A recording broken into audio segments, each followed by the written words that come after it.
यह कहानी है फ्रैंक एबगनेल जूनियर की, जो एक साधारण परिवार से आता है। उसके पिता एक बिजनेसमैन है, लेकिन धीरे धीरे उनके परिवार में पैसों की दिक्कतें शुरू हो जाती है और उसके माता पिता का रिश्ता भी टूट जाता है। इस घटना का फ्रैंक पर गहरा असर पड़ता है और सिर्फ 16 साल की उम्र में वह घर छोड़कर अकेला निकल पड़ता है। शुरुआत में फ्रैंक के पास पैसे नहीं होते हैं, इसलिए वह एक छोटी सी चाल चलता है। नकली चेक बनाकर बैंक से पैसे निकालने लगता है, लेकिन जल्द ही उसे समझ आता है कि अगर लोग उसे किसी बड़े और भरोसेमंद इंसान के रूप में देखे तो ठगी करना और आसान हो जाएगा। यही सोचकर फ्रैंक खुद को एक एयरलाइन पायलट के रूप में पेश करने लगता है। नकली यूनिफॉर्म पहनकर और फर्जी पहचान बनाकर वह पूरी दुनिया भर में फ्री में उड़ान भरता है और बैंक से लाखों डॉलर के नकली चेक कैश करवा लेता है। धीरे धीरे उसका आत्मविश्वास इतना बढ़ जाता है कि वह सिर्फ पायलट ही नहीं बल्कि डॉक्टर और वकील जैसी पहचान भी अपना लेता है। सबसे हैरान करने वाली बात यह है कि वह हर बार लोगों को इतनी आसानी से यकीन दिलाता है कि कोई उस पर शक तक नहीं करता। दूसरी तरफ एफबीआई एजेंट कार्ल हेनरेटी को इस रहस्यमयी चेक फ्रॉड के बारे में पता चलता है और वो फ्रैंक को पकड़ने के मिशन पर लग जाता है। कार्ल बहुत समझदार एजेंट है और धीरे धीरे उसे समझ आने लगता है कि यह सब एक ही इंसान का काम है। कई बार ऐसा होता है कि कार्ल फ्रैंक के बहुत करीब पहुंच जाता है, लेकिन हर बार फ्रैंक अपनी चालाकी से बच निकलता है। इस बीच दोनों के लिए एक अजीब सा रिश्ता भी बन जाता है, जैसे दो दुश्मन जो एक दूसरे को समझने लगे हो। फ्रैंक की जिंदगी बाहर से बहुत शानदार दिखती है, पैसे, यात्राएं और नई नई पहचान, लेकिन अंदर से वह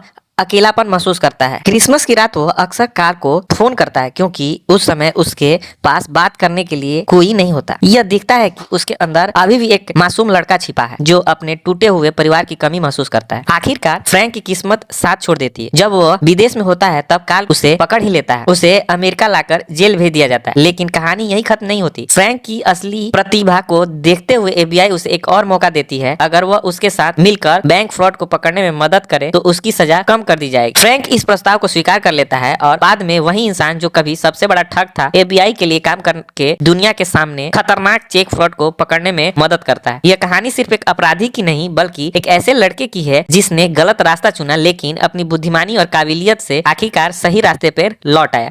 तो दोस्तों, ये थी आज की कहानी। आपको कैसी लगी आप अपनी राय कमेंट में दीजिए और इसी तरह की इंटरेस्टिंग स्टोरी के लिए आप हमारे चैनल से जुड़िए। चलिए दोस्तों, फिर मिलेंगे नए वीडियो के साथ, नए स्टोरी के साथ। के लिए जय हिंद, जय भारत।